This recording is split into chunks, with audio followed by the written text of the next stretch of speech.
92 million. It sounds crazy, right? That's almost the size of Germany's entire population.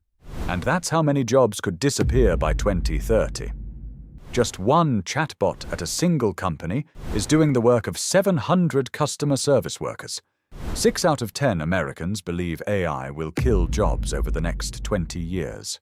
But the scariest part, for young people aged 22 to 25, the chance of getting hired has dropped by almost 20% in just the last 2 years. So the big question is AI really going to steal our jobs? Or is this just media hype? Today, we're going to look at what the research actually says, what's happening in the real world, and what history can teach us. Right now, someone is sitting at a laptop writing a report in 3 minutes. That same report used to take all day. AI is helping people write drafts, analyze data, and even reply to emails. Now imagine 30 years ago. People typed letters on real typewriters.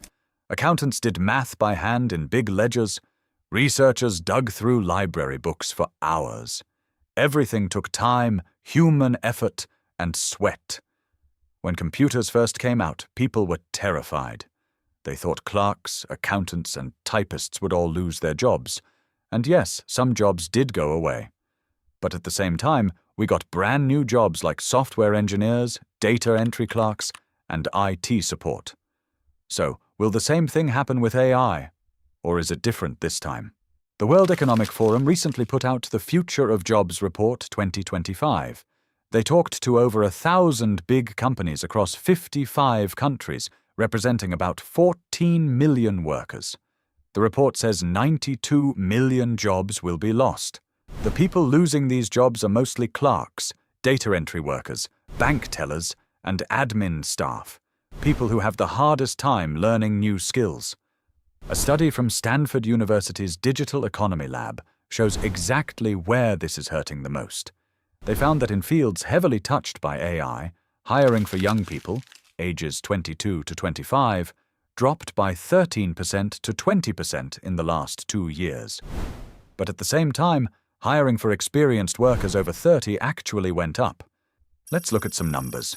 Sebastian Siemiatkowski, the CEO of the Swedish fintech company Klarna, said just one of their AI chatbots is doing the work of 700 customer service reps. They used to have thousands of workers, but now they're down to about 4,000. The CEO even said they plan to cut that down to 2,000. Meanwhile, a 2026 report from Goldman Sachs says the US is losing about 16,000 jobs every single month directly because of AI. That's nearly 200,000 jobs a year. But the question is, why are these specific jobs going away first? It's all about how AI works. Big language models are great at finding patterns and repeating them. If a job is just doing the same steps over and over, moving data, checking forms, sending standard emails, AI can do it easily because it doesn't need to think creatively. And for a business, AI is dirt cheap compared to a human. AI doesn't take vacations, doesn't ask for a raise, and works 24/7. But here's the crazy part. The workers who stayed aren't working less. Their jobs just changed. Instead of solving simple customer problems, they only handle the super complex stuff that the AI can't figure out.